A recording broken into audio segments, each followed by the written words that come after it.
किसी अपने के गुजर जाने पर उसे किस तरह याद किया जाना चाहिए?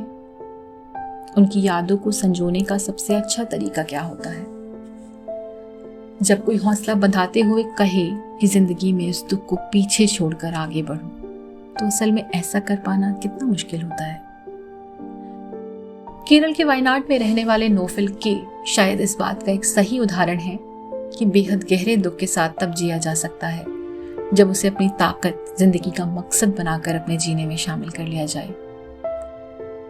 43 साल के नोफिल वायनाड के मुंडकई गांव के रहने वाले हैं और 2024 के जुलाई महीने में इस इलाके में आए भूस्खलन में अपने परिवार के 11 सदस्यों को खो चुके हैं। 30 जुलाई की देर रात जब भारी बारिश के बीच पहाड़ियां दरकना शुरू हुई तो एक पहाड़ नोफिल पर भी टूटा। उनका पूरा परिवार, माता, पिता, पत्नी, 3 बच्चे, बड़े भाई, उनकी बीवी और बच्चे सब मुंडकई गांव में बने उस घर में थे जो इस हादसे में तबाह हो गया। इस घटना में ये पूरा गांव बह गया था। आंकड़े बताते हैं कि भूस्खलन की इस घटना में 298 लोगों की मौत हुई थी। नोफिल उस वक्त ओमान में थे जहां वे 2016 से केटरिंग कंपनी में शेफ के तौर पर काम कर रहे थे।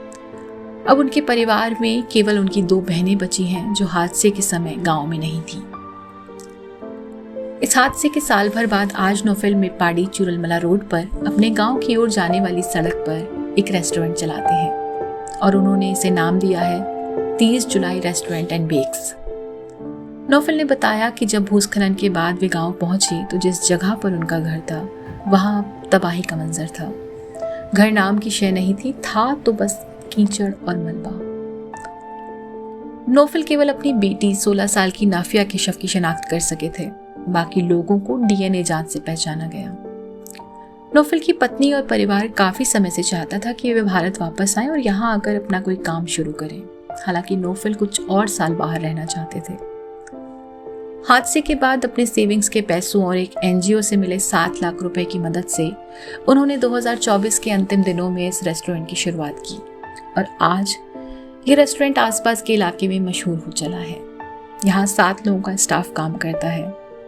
नोफिल बताते हैं ये सभी लोग उन परिवारों से हैं जो भूस्खलन से प्रभावित हुए थे। नोफिल के लिए रेस्टोरेंट कमाई का जरिया नहीं है, बल्कि वे उसे एक यादगार मानते हैं। अपने परिवार को याद करते बताते हैं कि उनका बेटी से बहुत लगाव था। आज भी जब परेशान होते हैं तो उसकी कब्र पर चले जाते हैं जहां उन्हें सुकून मिलता है।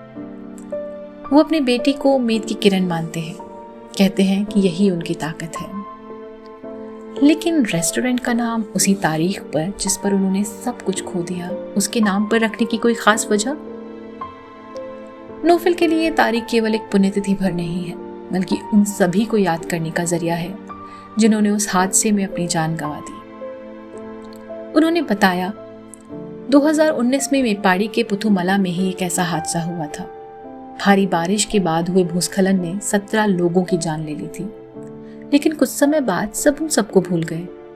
आज किसी को याद नहीं कि वो 17 लोग कौन थे।